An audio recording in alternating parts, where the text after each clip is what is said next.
Hey, I'm Mitchell Davis, a Laravel developer and co-founder of SixSides.co. We are helping you build your community through events. Today, I'm not joined by Gavin because he's actually back from Fiji at the time that we record, but he's not available today. He's been in Fiji for the last week, and he'll tell you about that next week. So I put out the feelers. I've reached out to my network, and I thought, who better to talk to than our very first customer for SixSides, Mr. Michael Dyrynda, organiser of Laracon AU. How you going, Michael? Hello, good, thank you. Thanks for having me on. Thank you for agreeing to do it. Otherwise, it was It's all going to right. be a half an hour of Mitch just talking to himself, which I've never really been able to do. I've always wanted to do like a Yeah, Caleb Porzio notes on work style show. And then I start recording and I'm like, I don't want to listen to this. So anyway, it's easier and more difficult than you would think to yeah, do something like that. But yeah, you're right. Caleb does do a very good job of talking to himself and sipping his tea. So shout that's out to great. Caleb. He'll Yeah. never hear this, but shout out to Caleb. He might. Hey, you never know that. when I've got he when he ambitions. when he finally runs his Livewire conference, he'll hear Yeah, this. that's right. 100%. So, how are you going? Firstly? Going well, yeah, in the thick of it. At the moment, we just opened ticket sales for Laracon AU 2025 a week ago at the time of this recording, or just a bit over a week ago, and things are moving quite well. Yeah. Yeah, yeah, we've knocked over like a quarter of our total venue capacity already in the last week and a bit. So that's always good to see. Tickets move Yeah. quickly. That And must then make you feel a bit more like confident or less yeah. stressed maybe. Oh, look. Initially, they kind of fly off the shelves, kind of thing, and then they peter out for a bit, and then we intentionally put tickets on sale now to give people that are like trying to get budget approval and things like that ahead Yeah. of end of financial year Yeah. the opportunity to get those approvals, either to soak up what's left of this year's budget or make sure that it goes into next year's budget. So we kind of split the early birds between financial years to kind of get that stuff across the line. But we've done a little bit of experimentation with ticketing this year as well to try and segment the tickets a bit more clearly, I think, just to kind of give individuals, solo devs, freelancers, people that are like employed but are not, they don't get company support, like giving them the opportunity to have first crack at the early bird tickets, and kind of nudging, like we're not restricting anyone, but we're kind of nudging companies towards, paying the standard price tickets and kind of leaving the early birds alone. So it's Yeah.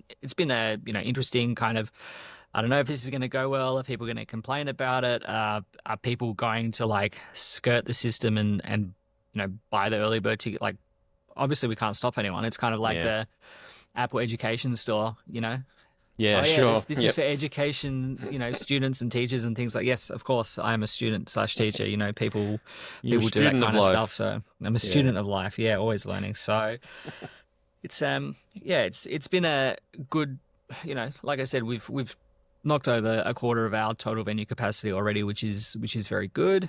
And then now it's just the endless cycle of and balance of sending lots of emails and lots of social media and all of that kind of stuff, and hoping that like people are receptive to the comms and not getting sick of it. Oh yeah, that's right, I got to buy those tickets. Oh, that's right, I got to chase up the approval. Oh, that's right, I got to get that in the budget. Not, Yeah. oh, another email about Laracon, Yeah. So we're not seeing, at least yet, any sort of drop off in subscribers for that kind of stuff. So for me, because I'm constantly repeating the message, and I'm conscious of the fact that I'm constantly repeating the message and finding like slightly different ways to say the same things repeatedly, it's, to me, it's repeated and it's obtrusive. But the thing that I have to keep reminding myself is that, with algorithms, different social networks, people seeing things at different times, LinkedIn especially, it's like, here is this amazing thing, but it actually happened 3 weeks ago. Like we have no control over when people see it. So unfortunately, some people will see the same things over and over again. And I see the same people retweeting and commenting and whatever else on things. But there's also like a huge part of the audience that we don't see Yeah. or don't see that content because it gets pushed down the algorithm or whatever. Exactly. So yeah, Yeah, and you just you've got to got keep no doing it. idea. You got no idea what the state of mind is of someone when they first see that email. Anyway, they might not be might be a bad day for them or something like that. So, yeah, I guess for you, because you are the one in control of sending all of this stuff out, you might have a feeling of like, oh man, I'm Yeah, just banging the drum here. I'm saying the same thing over and over. yeah, But yeah, it doesn't, as a consumer, as an attendee, like it doesn't come across that way. It's not yeah, annoying or anything. It's like, yeah. oh yeah, that's right. I still haven't paid for tickets yet. I've got to do that, right? So when you send emails, it's like, oh, that's right. I really Yeah. got to get on and do that before I miss out. So it's all really helpful. Yeah. And like I look at my own inbox and there are emails there from, end of April that I'm like, I'll get to that. Yeah. My Yeah. inbox is a to-do list. I'll read that. Yeah. So I totally understand the other perspective of, I'll keep that for later. That'll bubble up. That'll bubble up. So Yeah. yeah, we're scheduled through until like the second week of July at the moment with email content. So, Yeah, cool. sequencing things out and things like that. So You're a big Bento fan now, right? big Bento, yeah. I actually said to Jesse, who founded Bento, that like I've used other tools in the past and like I've just used them to send emails, but Bento's the first one that's really clicked with me in a way where I am actually looking to leverage the tool for sending email. Yep. And so looking at ways to fire events into Bento from our ticketing platform, from our CRM, tagging subscribers, targeting subscribers, sending different content to people based on how they're tagged and things like that. So yeah, I don't know what it is, whether it's specifically the tool or I've just quote unquote matured as an operator in terms of, reaching this point where I think we can use the tooling more effectively. Is it just a timing thing that now is the time to do it? So it's definitely been good though. But like all social media, email is very much the same. People don't reply to emails. People, you see, but you don't know how much people are actually reading the emails or taking it in. You can see clicks and things like that, but you don't know if the clicks are really just, Gmail prefetching links and things like that. So until a click results in a ticket sale, like you don't really know. Yeah. And like I said, at this time of the year, it's really just getting the message in front of people repeatedly so they can either get their approvals, submit their approvals, whatever. And last year I think we sold the majority of our tickets between like the end of July and the start of September. Like that was the pocket, which tells me, I think, especially for companies, that that's when their budgets have gone through and have been finalized and they're ready to start spending in the next financial year. So yeah, there's always the early wave of, individuals and things like that, or what do they call Small them? The super businesses as fans. well. Yeah. Well, yeah. They're like, the super fans that are like, yeah, I'm going to get on that. I'm definitely going, and things like that. So yeah. And the experimentation has been interesting as well. So Yeah, because I did see you've put up on the ticket sales, you've got like different sponsorship tiers in there now as well as a part of the ticket, not just reach out for the like sponsorship options, How's that going? Yeah, well, sponsorship was a focus of us this side of COVID. COVID happened in 2020, so we didn't do Laracon 2020, 21, 22. 23 was the first year back. And so the shift for us in that time, that first year, 2023, when we came back, was to focus on the speaker experience to really make that as good as it could be. And you had that experience last year where I think we got it fairly well buttoned down in terms of like making sure that we as a conference can support the speakers in a way that the only stress they have really is in putting the talk together and then delivering the talk. But I don't want you to have to stress about accommodation, about travel, about getting to the venue, about what you're going to do when you're in Brisbane, as it were. So I think we really buttoned that down in Sydney in 2023.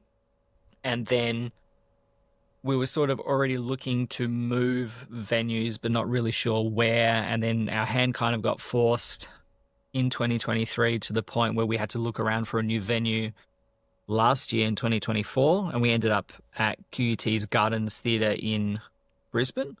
Yep. And that really helped us elevate the attendee experience. We had a bigger theatre. The seating was more comfortable. We had foyer space that we could actually use for networking and catering through the day, where like we didn't have that in Sydney. So being able to really improve things for attendees, you know, give them extra.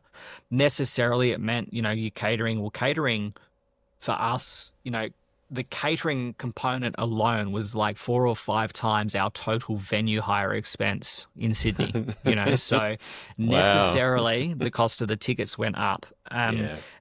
But we did a whole lot more for our attendees. You know, we did more networking. So we had networking events Wednesday and Thursday and Friday, and then a second, like we had 2 on Friday, which was too much. We dialed that back this year. You know, you and I riding Lime scooters through Brisbane to go from one of these events to the other. So at like 12 a.m. or something coming back. It was a big night. So you know, last year the focus was on attendees. I think we've nailed that kind of experience as best we can. And there are things internally that we went through and reviewed, and we're like, okay, we need to pare some things back so that, you know, we're not doing that second networking event on Friday night because I think it just got too much for people in the end. Yep. But the Wednesday night thing, I think worked out really well. And this year we're going to do like a quiz night. So it's not just meet up at the pub and awkwardly look for other Laracon attendees. Yeah. Now it's like, okay, go to this venue, and that they run like food and drink specials normally. So it's like, go there whenever you get into Brisbane, once you're settled into your hotel, go there, meet up with people. And then in the evening, we're doing like a quiz night. So it's a networking function with a purpose. You're not just going to the pub. You're now going to a pub. We're trying to get people to kind of engage with each other. Coming back to Brisbane again means that there's, I think, a better chance that you'll be seeing the same people that you saw last year, because there's, you know, a known quantity around where I'm going, what I'm doing, in the same way that like Laracon EU is typically always at the Museum of Music, or the Music Bow, whatever the venue's called in Amsterdam. Like they've been there for 3 or 4 years now. So I think where we are is a really good spot to like keep coming back to. Just in terms of like amenities, in accommodation, in transit, you know, getting there with public transport and whatever else. It's really well located, and so we can start to like make ourselves a little bit of a home there and do some more interesting things. So doing the quiz night means that the people that you made friends with last year, you know, you can be like, hey, do you want to form a team? We'll go and do that thing. If you're traveling as a dev team, do it as a bit of a team building experience. We're going to get there a little bit earlier on Wednesday, and we'll go to this thing on Wednesday night, have a bit of fun, you know, do some stuff, and then the conference over 2 days. And so this year, our focus is on sponsors. We had the foyer last year, and we kind of made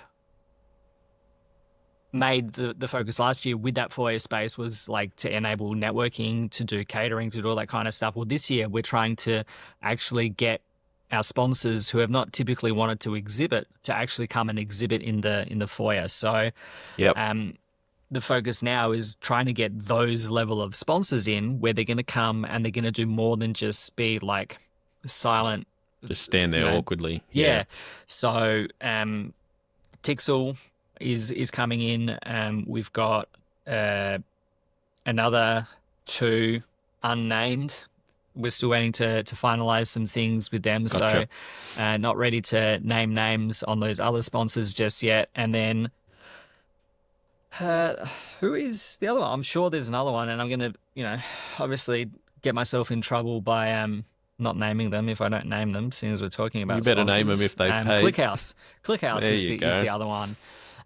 So they're actually, you know, we almost had ClickHouse come and join us last year because Laravel is using ClickHouse under the hood for all of their Nightwatch stuff. And so, you know, we almost had them across the line, but that fell apart at the last minute. But this year they're coming and they're like, no, we're sending a team. We'll bring 3 or 4 people. We're going to set up in the foyer. So we ought to have 4 sponsors in the foyer this year. We're trying to get another 2 or 3 in there because I want the attendees to engage with the sponsors. I want the sponsors to engage with the attendees. I want to like make it worth their while being there and make them actually want to be there.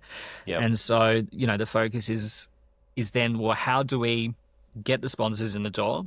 What do we help the sponsors do in order to engage with the attendees?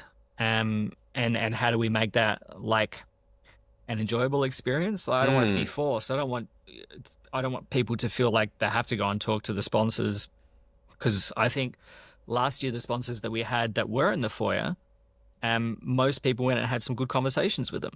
So, you know, they weren't just there for the and even like Maxo, who were there last year, were not typically part of the Laravel community in any way, but they were there to support the event. And they, you know, in spite of their not being our, you know, core kind of demographic in terms of sponsors, I think they had good conversations with people, and especially with like lots of agencies, that you would have these conversations with attendees, solo devs, agencies, things like that, where they might get asked the question like, who should we use for phone systems, or can we do SMS or whatever else? You know, Macs are not typically using Laravel, but still being able to leverage those relationships in a productive way. So yeah, and they're still providing a product that can be used by all of the developers on the floor there. So yeah, makes sense. So yeah, big focus for us is to, you know, not just get more sponsors, but like get the kinds of sponsors that would get the most out of engaging with the delegates, but also for the attendees to get some value out of speaking with those sponsors as well. And I think we'll get there. And, you know, we're still 5 months out, almost 6 months out from the conference. So there's still time to bed that down. And, you know, we're doing a bit more in terms of providing actual booths to the sponsors and things like that. More than just like table and chairs. Well, if they want, you know, we'll get TVs in for them. We'll do branded tables this year and things like that. So just I was wondering about that, a little bit. How do you see your responsibility as the organizer versus the sponsor's responsibility to help them try and make it engaging? Is it by providing like hardware and like physical aspects there that they can brand up and all of that? Is there anything else that you're thinking is your responsibility, or largely does it then come down to, okay, the booth looks great, now it's up to your people to talk with these people, you know? Yeah. I mean, ultimately it is up to the representatives to have the conversations with the attendees and you know, but I think my responsibility is to give them something that kind of pops a little bit. And that's why we've gone with this like branded setup where, you know, we'll provide the table, we'll provide the chairs, but the table will provide with like a branded tablecloth, like a flex tension thing that like will put your logo on it. You can choose the color, and then, you know, I'm not going to do anything with it after the event. So it has to be something that's like not Laracon specific. Sure. So that, hey, if you choose to exhibit at another event in the future, we've got this tablecloth and this pull-up banner. So those and that way they don't have to go and look for their own vendors or anything like that. If they need design help or anything like that, then the Nucleus is available to kind of do that kind of stuff for the sponsors. And then the sponsors are of course welcome to bring their own things if they've got banners from other events and things like that, then they can bring those along. But they've also got these new ones that they get to take home with them at the end of the event as well. Yep. But what I don't want is for the sponsors to kind of get sort of stuck behind their, you know, in their booth and just like on their phones and head down. You know, don't talk to me. Head down, like they're just there because their company decided, hey, we're going to sponsor this thing. But that you know, so we want to try and make sure that they actually engage, and we want that to be a fun interaction between the delegates, you know, the attendees and the sponsor representatives as well. So yeah, ultimately it comes down to the sponsors and what they're there to do and what they want to do. Make the most we saw out like of it. Laravel last year was Laravel, so it's probably a terrible example.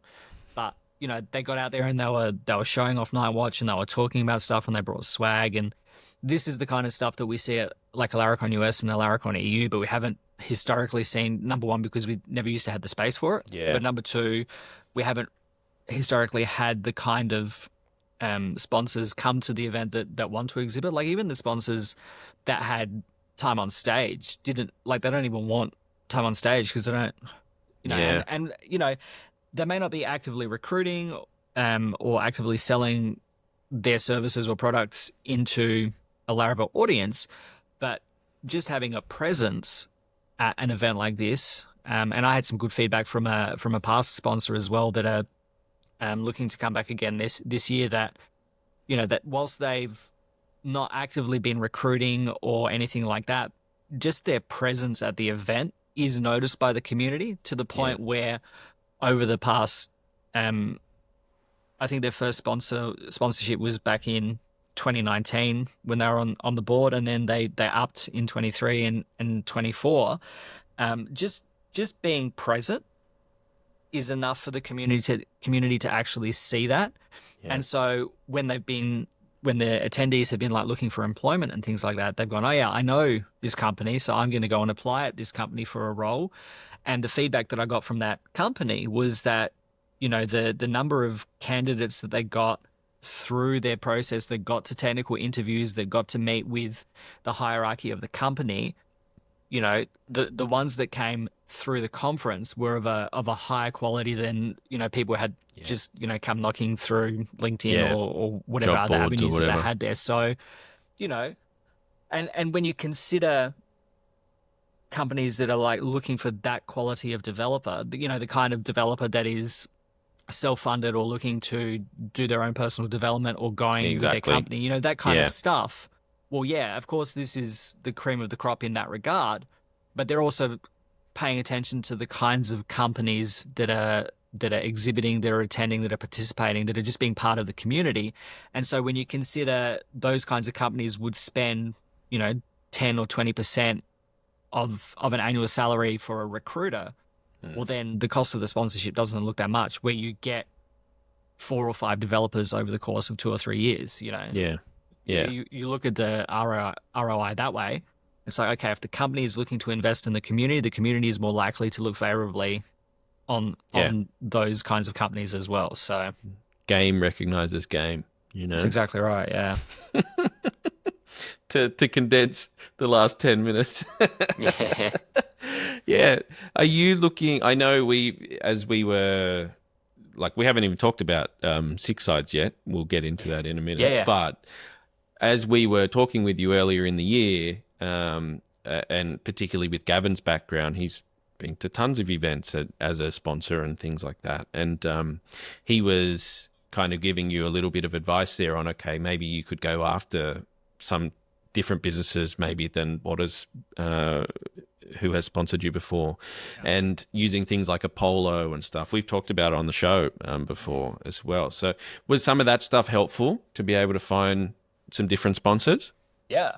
We, I have used Apollo, and it's hard, right? Because the kinds of things that you need to say in those cold emails to those kinds of people are the kinds of things that get flagged by spam filters, right? Yeah.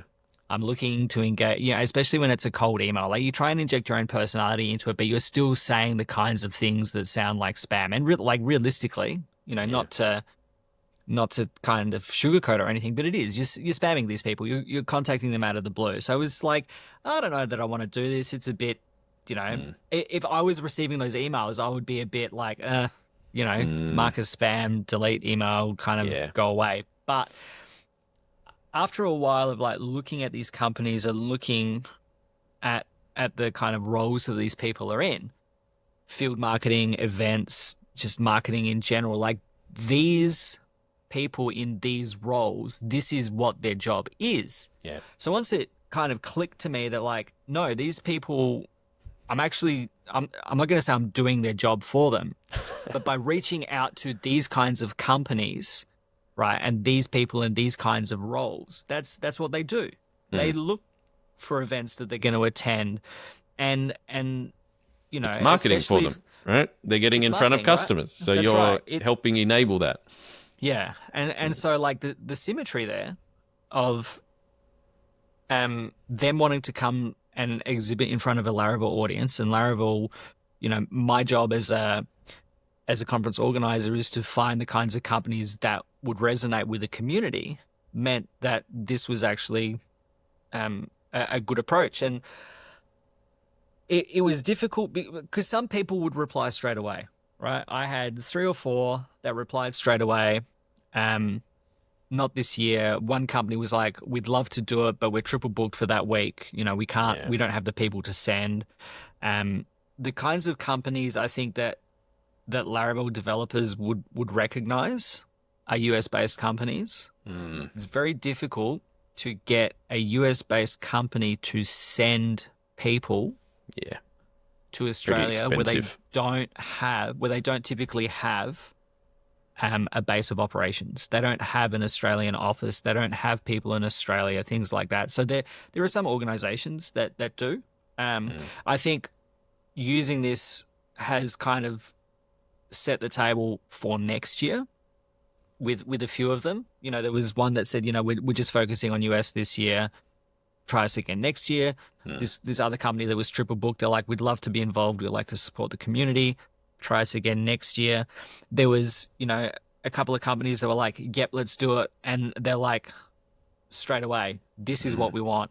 And I actually had to pair one of them back. I'm like, oh, you can't have that because another sponsor has already taken that up. So okay, maybe next year then. And then there's like a whole bunch of sponsors that I have been emailing like once a week, just like, this is happening. We want to put tickets on sale here. We want to launch there. This would be the best time to be there. We want your logo on the website when we launch, because that's when we're going to naturally have the most traffic to our website. So it's the most visibility for your brand. And the other side of that coin for these people that are in marketing and events and whatever else is that they probably get heaps of these kinds of emails all the time. So they might not see them. They might get, obviously, as I said, they get flagged as spam. So it's hard to reach out to these people. And it's just like, you just got to keep going and hope, that this is the email that either doesn't hit the spam filter, or this is the email that, gets in the spam filter, but it happens to be at the top. Yeah. When, because I occasionally will go through my spam folder and be like, is there anything here that shouldn't be here? So, again, same as before with the social media and the emails, contacting sponsors is the same kind of thing. It's just, you got to keep doing it unless you have a direct line to someone at a company. And this is where it's like looking at what the other Laracons, the kinds of companies that are sponsoring the other Laracons. Can I find people at these companies, contact them directly? Can I leverage relationships that I have with people at Laravel to, get in front of these people? Can I just ask them, hey, do any of these companies, do you think they would be interested in also sponsoring Laracon AU? And maybe in future we look at, a multi-conference kind of thing where it's like, hey, pay this amount and you get to sponsor EU, AU, India, US, at these different levels kind of thing. And you get a discount, for doing all 4 or doing 2 of them or doing 3 of them or something like that. So there's, there's always lots of ideas. It's just a matter of getting it happening. I'm very thankful that Laravel as an organization has grown and they've got like people in place that are like specifically thinking about this stuff, because it was unfair on Taylor to be like, he's like, well, he can't think about all of these things. He's running a company. He's got all of these employees. He's got like Laracon US is his event. He's not thinking about all this other stuff. So it's great to have people that are thinking about marketing from a holistic perspective across all of the channels. And so, being able to contact those people and, see what we can do, it has been really good. So shout out to the marketing people at Laravel. Shout out to the marketing people, yeah. I got to meet some of them, and last year, they were there. They were the people that were there in the foyer last year. And it was awesome. We've since had some interesting conversations towards the start of the year. So. Yeah. Anyway, and it's like good having those people, because it means that we can always guarantee ourselves a presence as well from Laravel, because whether they come, and I know that their marketing people have been going around to all of the events, whether Yeah. all or some. Someone was at Laravel Live UK, someone was at Laracon India, someone was at Laracon EU. There'll be people at Laracon AU. I mean, we are very fortunate now that that Laravel has an APAC team of like 10 or 12 people now, I think. Pretty big Australian presence now. Yeah. So, very all lucky. of those people will be there. I joked last year on stage with the panel that like we had 4 people on that panel, and I said something along the lines of, at some point in the future, we're going to have a panel up here that is just APAC people. And I think this year will be that year, 12 months on. Really? Yeah. It's just going to be people from the APAC team, and they've been working super hard. Nightwatch is right around the corner. So yeah, it's great to see that from just Jess and Tim like 2 years ago. That's all it was. To see a team of 10, and not just engineers, but like full stack people, front end people. There's like product managers and designers. Like they've got the whole like a self-contained team. Yeah. So it's really cool to see that kind of growth.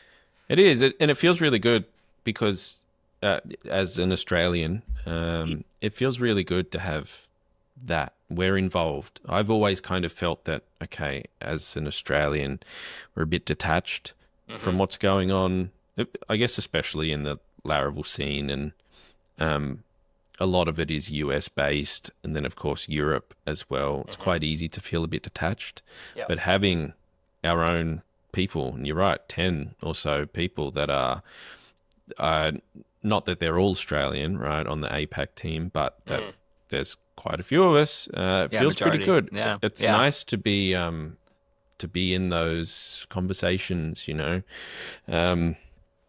yeah. Anyway, I don't know. I just think there's something really nice about it, and I'm sure a large part of that has come from you running the conference here.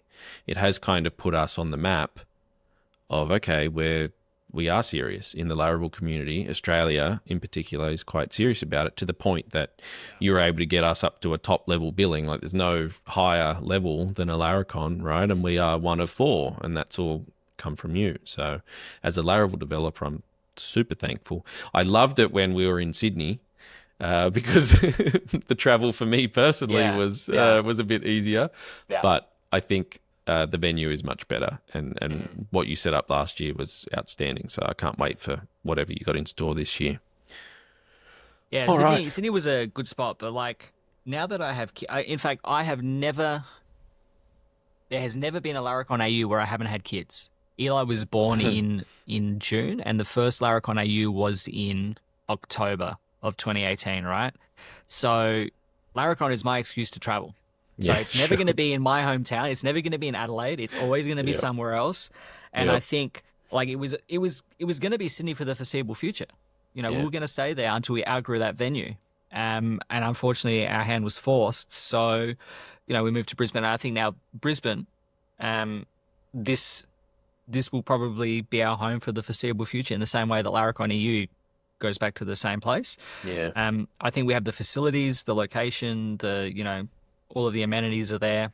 Yeah. And, for those who attend and it's like, oh, I'm going to the same city, I'm going to the same venue, I'm going to the same after party. Like the thing to be mindful of for me, for attendees who might ask that question, I guess, is there's only so many things you can do with 400 people. Yeah. Right? After dark at Strike and Holy Moly is something that we keep going back to because it is genuinely a good night. Yeah. There's lots, like, people can do their own things. They can bowl, they can do laser tag, they can do mini golf, they can do karaoke, they can just sit and have a few drinks, Once you go beyond 400 people, the things that you can do are very limited. You can't go go-karting with 400 people. Yeah. When you're looking at venues that will hold 400 people, it's function venues, it's pubs, it's hotels, it's that kind of thing, which is not the kind of environment that we want to set for our audience. It's not just 2 hours of drinking, right? Yeah. There's got to be, not everyone drinks. Mm-hmm. And so we want to have an environment where people can do things that are not just drinking. And so that means, yeah, okay, we're going bowling again, but like we're going bowling again. It's Yeah. it's a lot of fun. Yeah. And you get to hang out with people, and like you get to go bowling with Taylor. People last year had bowling with Taylor. I'm not saying, I don't think he's coming this year. Yeah. Okay. But yeah, you get to meet these people and hang out with them and do all this kind of stuff that you wouldn't get to do. And I think I love going bowling with my friends, Yeah. You only, especially as you get older and you have kids and all this kind of stuff happens, it's harder to see your friends, and to be able to go somewhere, especially now that I've got kids that are of an age that can go bowling. Like, it's great that the kids can go bowling and we can sit back and we can chat, or we can all, with our kids, we can go bowling. It's just I feel like it's an inclusive activity. Like, most people can bowl. Yeah. If so it's 100%. Accessibility and all of that kind of stuff is a big focus for us as well. When you've got 400 people, you need to think about all of the different things that people can and can't do. So, bowling is easy. Even if you're in a wheelchair, like, you can get the rail out, you can push the ball down the thing, and off you go. Like, it's an activity that anyone can do.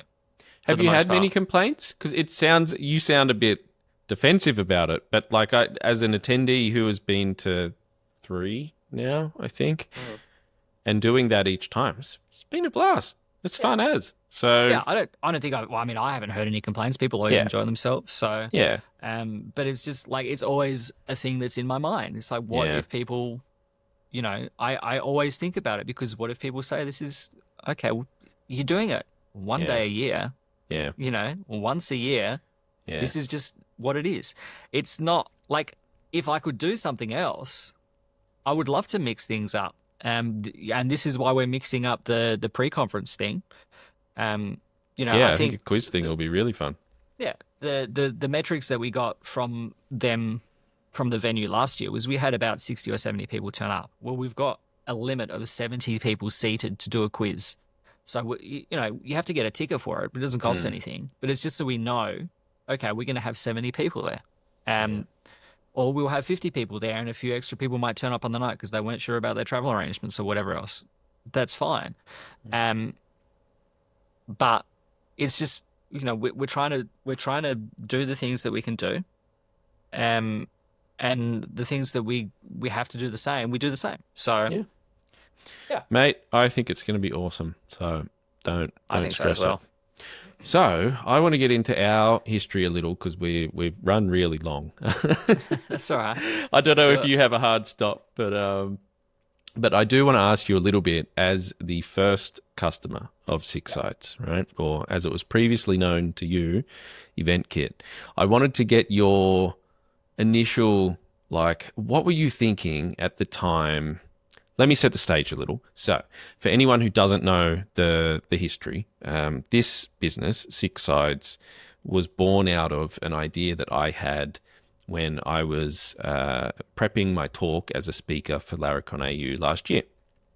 And so it would have been around this time, maybe July last year, that I would have reached out to you and said, hey, this is what I'm thinking of doing. It's an event app for Laracon, because I was giving a talk about building mobile apps, right, as a Laravel developer.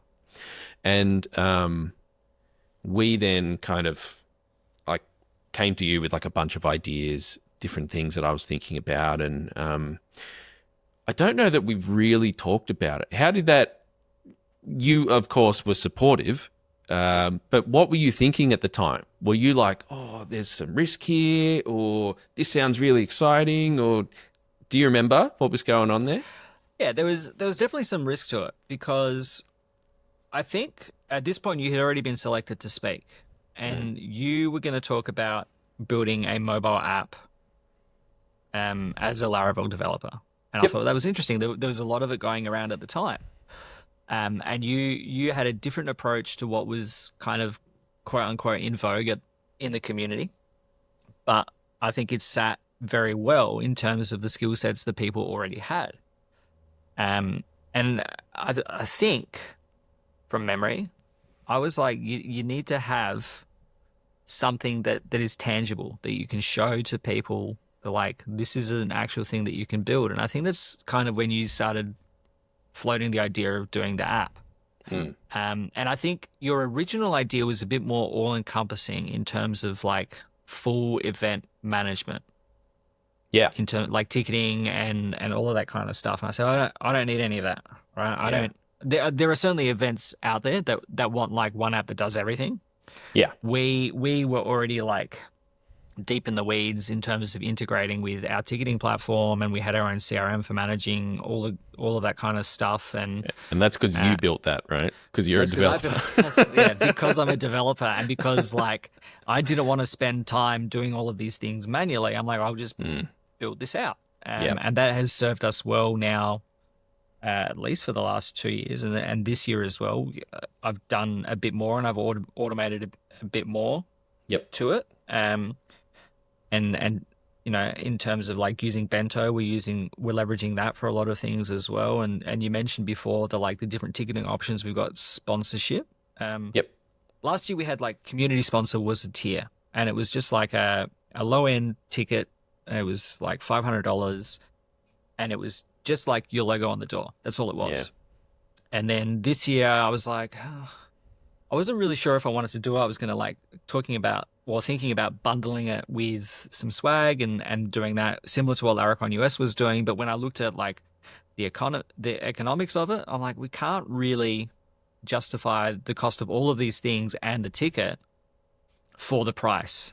I don't have a Series A behind me to kind of like smooth over the costs. So like I have to consider this in terms of like actual costs. So I was going to get rid of the community sponsorship entirely. And I thought, no, I looked at last year's sponsors, and I think probably about 3/4 of them bought the sponsorship, but then also went on to buy a ticket to the conference. And then the rest that didn't, they were like overseas companies that like they just wanted to Lara Jobs and Laravel News, like they just, you know, wanted to show some support, but obviously they were not coming to the event. So take them aside, you know, I've still got, I think 8 or 9 sponsors that want to put their logo on the door, but also buy a ticket. Well, we enabled that. Like, okay, let's automate all of that. And this is all the kind of stuff that like I just think of. I'm like, oh, yeah, I'll just go and do that.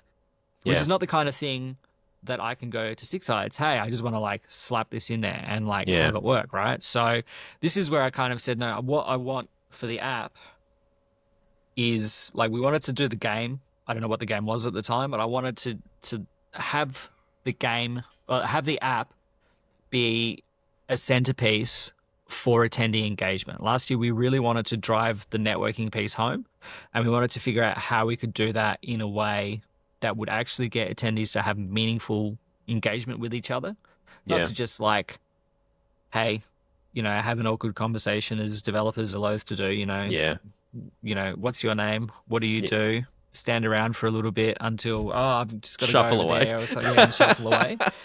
And so that's where I think you came up with the photo game idea in the end. So, you know, you brought that to me, and I was like, okay, well, let's do this. And then leveraging some technology that you had used in some of your agency work in terms of being able to identify who was in the pictures and then tag them. And then, you know, there was the whole point system, and then we added like all the different stuff. So, and this was like one tiny component of that.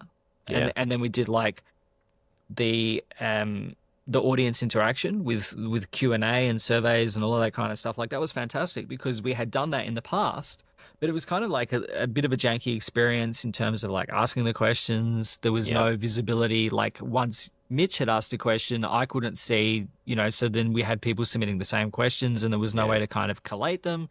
So putting that into the app was really good. Like those kinds of things that help make the audience feel engaged with the content that's being presented on stage. Because sometimes you go to events and it's just like person comes on, they talk, there's a bit of Q&A from the audience. It's always a bit muffled. It's a bit garbage. Like, or there's always like that one person that's like, you know, trying to prove that they're smart and make their friends laugh and whatever else. So we want the audience to like feel compelled to be engaged with the speakers and Yep. to listen to the talks and ask good questions.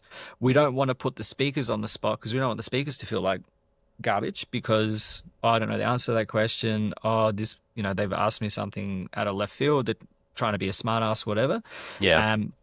And so, and then like the upvote system means that everyone can go in and be like, oh, I don't need to ask this question because such and such has already asked it. I'll just give it a thumbs up, Yeah. So, for me, I was like, I wouldn't know how to build this. I've spent too much time building all this other stuff. I don't have time to figure out how to build a mobile app. And Mitch is like handing this to me on a platter. Like, here's what I've already built. Yeah. I do think that our ambitions got a bit away from us in the end, and there were like things that like we had this huge list of things that like we just didn't have time to do. Like moderation of things was like, hey Mitch, this doesn't look good. We should delete that. Okay, Mitch, go and delete that from the database now, kind of thing. So, No, I was able to delete comments. I could delete all user provided real-time stuff. So we could delete photos and we could delete comments. That's and right. only It was you and I had access. Everyone else was out. That's right. Yeah. So there was no like flagging or reporting or anything like that. That's right. And we've had those discussions now. They're like, oh yeah, we're effectively building like social media here, where you do need people to be able to report stuff, and you need people to be able to moderate things and content and things like that. It's like, what do you reveal? What do what is assumed safe? Privacy policies. We're not training AI models on your face. On your face, We're just like using it to like fingerprint your face for the purposes of tagging. Yep.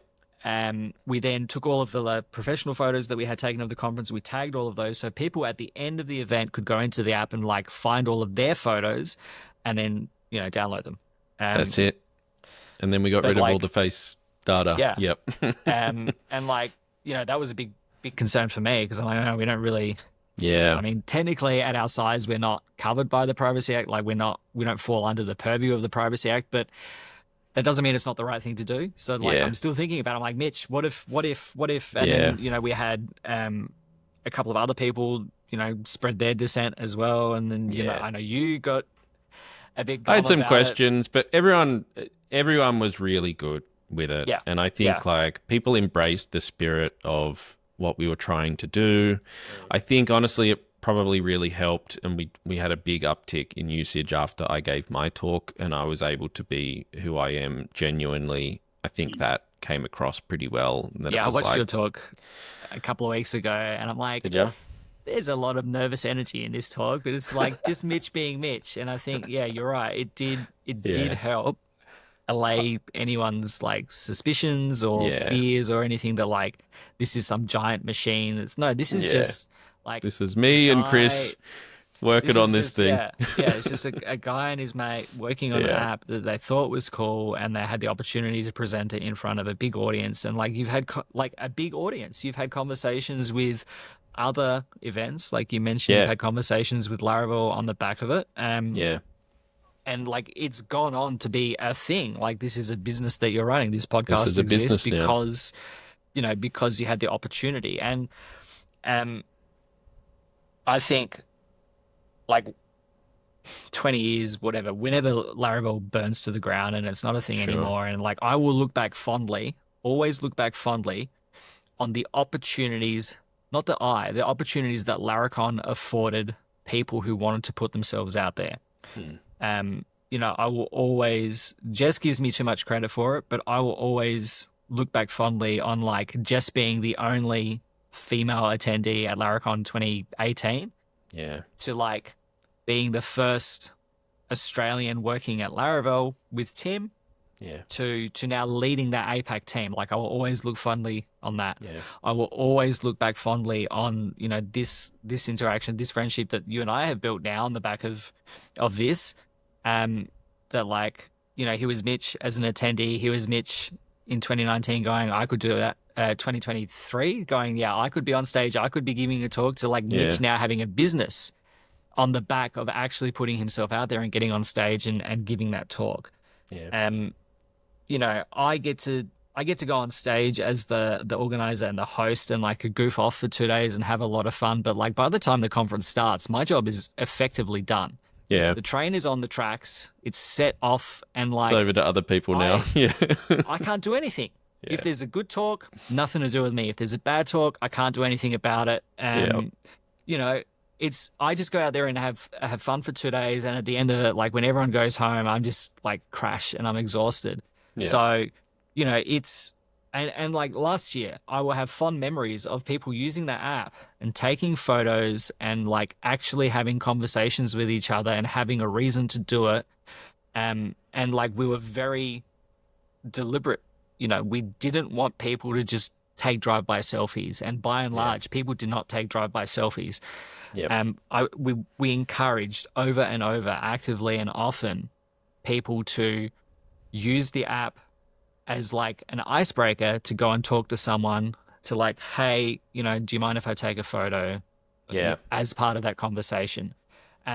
A little bit different, I think, for me as the organizer and you and the other speakers as speakers, because people get a bit funny about, oh, it's the famous person because they were on the stage. Sure. Oh, you know, we were talking about my camera before, about how yes, we were. Because I've got the heater on in here and I think it's actually overheated. So that's all right. We can keep talking without video. Sorry for anyone watching the YouTube. That's funny. I just this morning, got the YouTube channel like up to speed because we hadn't uploaded any. Then I'm like, okay, we'll do video. That's all right. Anyway, we'll give it a second. Yeah. So now I know that if I have the heater on, that it will eventually overheat the camera. You'll get an hour so nicely in. about it. Yeah. Yep. Yep. That's fine. Anyway. Yeah. So like, those are the kinds of things that, like I said, in 10 years, 20 years, that I'll always look back fondly. Not that I had a hand in any of it. Like I don't ascribe to take any of the credit, but I just love giving people the opportunity. I see Laracon AU as like a low-key, low-stakes launching pad for anyone who wants to put themselves out there. Yeah. If you can convince me, you know, I'll give the opportunity to go on stage. And then it's up to you from there. What happens from there? You could be a Jess Archer and you could end up working for Laravel. You could be a Mitch with a business that is now like, you know, in its infancy, off the ground because you put yourself out there and presented it. You could be someone like Dave Hicking, who's been in the Laravel community for as long as there has been a Laravel community, and only just now, right, put himself out there. And he spoke here, he spoke at Laracon India, he spoke at he's going to speak at Laracon US this year. He now just started role as their partner engagements person at Laravel. You know, people like that. People like Rissa Jackson, who had never spoken at a Laracon, who, you know, came and spoke here, then went and spoke at Laracon EU, Laracon India, and Laracon US, all in the first year. Yeah. Like the inaugural Grand Slam, I think. You know, people like that went on and did amazing things. You know, it makes me happy as an organizer that like I saw and you know, gave them the opportunity, and what people do with that from there is entirely up to them. But I like being small enough, I think, is the key. Like, we are small enough that we get to take those kind of chances on people, but also we are big enough that when those people do well, they get presented with other opportunities as well. Yeah. Yep. Totally. I think it's a really cool position that you have created for yourself. This was your idea to start this. Taylor didn't come to you and say, "Oh, I want to put something in Australia. Who's going to do it?" You know, you've done this. So yeah, props to you, mate. And it's awesome. You're right. We have formed a friendship. It's really great knowing you and getting to bounce ideas off each other and kind of see what's going on. And that was like, I think giving my talk was probably the biggest highlight of last year, but then like of the conference last year, I mean, but two, doing the scooter ride and stuff with you was another like huge one. And it was like midnight or something like that on the last day after the last networking night. And I just like, that was really fun. That was a great way to like cap off you're back. That was a great way to cap off the conference for me. So it's been awesome. I can't wait to see what you've got going on this year. And mate, bring it on. Hope it lives up to the hype.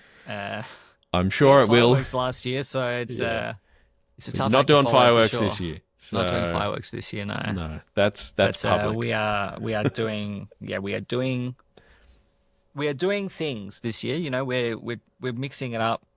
Like I said, we're experimenting with ticketing, we're experimenting with networking, we're experimenting with, hopefully no fire alarms go off this year, because I think they killed the mood a little bit on Friday night. Like, people came out because it took so long for them to, like, you know, obviously doing the right thing, checking that the building's not on fire and that everyone's safe and whatever else. But I think that took just long enough that people ended up going home for the night, calling it, you know. So, a bit of a dampener. So hopefully not this year. So I've asked QUT if they could just, like, not have any fire alarms go off this year. Turn the fire alarm system off make sure for Friday night. Everyone, that's right. Make sure everyone is, like, kicked out of the adjacent buildings before we're there, so that we don't have any issues. So fingers crossed. Looking forward to another good year. Yeah, totally. Well, it's a great privilege to be running SixSides again for you this year. Looking forward to it. Yeah, I can't wait to show people what we've been working on, because it will be great. I got so much feedback from so many members of the community, because they could see what we were doing. They could, of course, see a lot of the opportunities and great things that we could add. And I had so many conversations with people who would come up and suggest, "Oh, you could do this." I was like, "Yep. Absolutely. I know we could. I tried. I ran out of time. I had a talk to prepare." That's right. If I wasn't preparing a talk and building this 3 months before a conference for 400 people, then sure. Nave had 12 months. That's right. Have you done your second event already? Or is it still... No. So we've got... so we now have 3 customers that are confirmed. 2 have actually, like, signed and paid, and we're waiting to send another...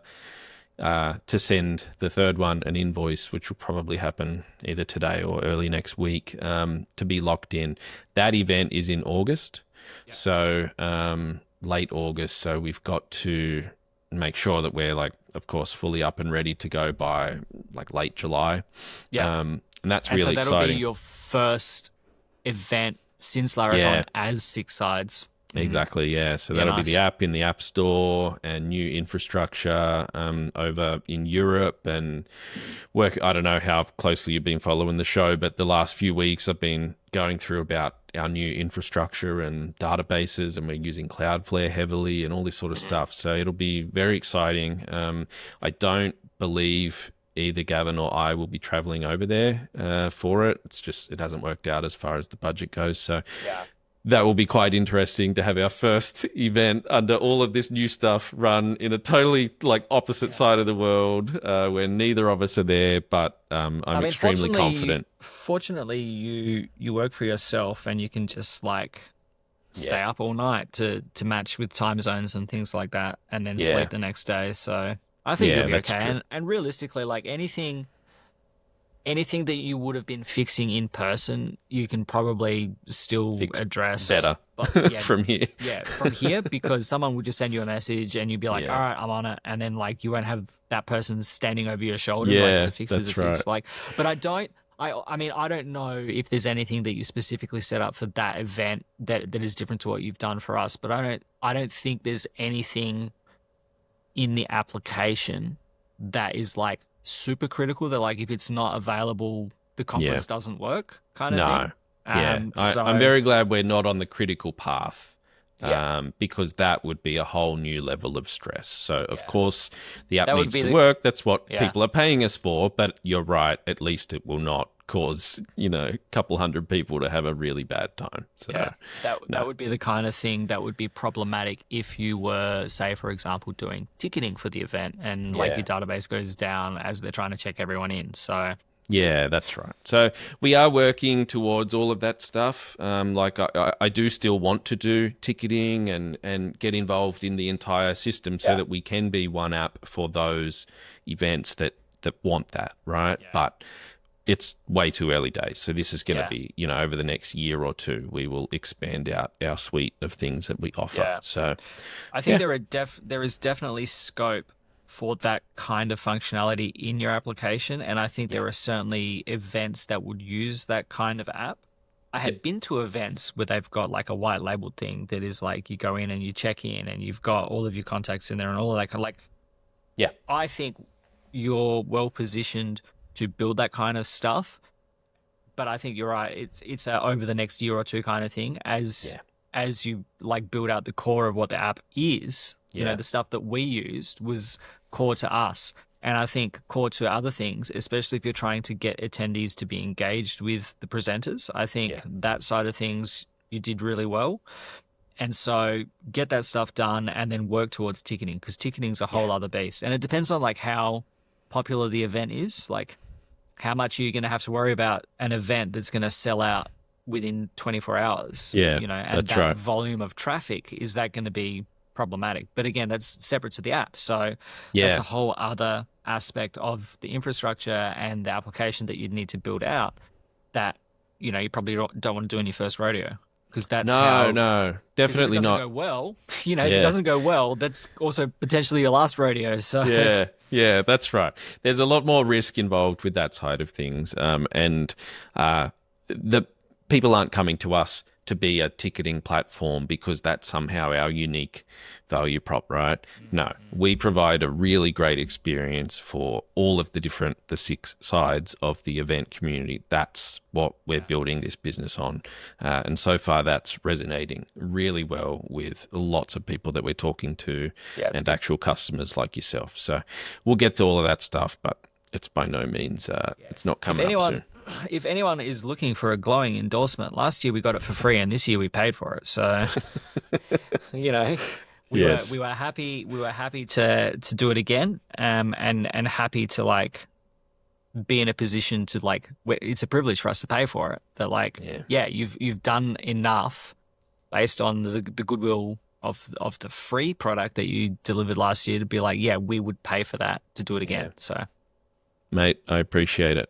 I can't think of much a better way to end on that. So thank you, not only for being our very first customer and taking the risk and being along for the whole journey, but for recording with me today. It's awesome. I'm sure Gavin will listen to all of this. And taking notes, you'll have feedback. That's right, yeah. See how he feels on next week's episode. But, mate, thank you very much. Where can people find you online, and anything that you want to plug? Well, come to Laracon AU in November. You can buy tickets at laracon.au. I'm on X at Michael Dyrynda. I am on Blue Sky at Dyrynda.au. And Laracon AU is available in all those places. You can find me on LinkedIn if that's your audience. I don't know. I'm Michael Dyrynda on LinkedIn as well. You could find me at Michael Dyrynda pretty much anywhere. You'll come up. You're on Google, so you'll be right. I will have all of that in the show notes. And yes, if you are somehow still on the fence about Laracon AU as a Laravel developer or anyone in the web development scene, regardless of whatever your specific role is, come along. It's an awesome time, and I will see you there.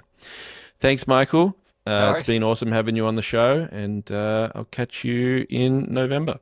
Yeah. See ya. See ya.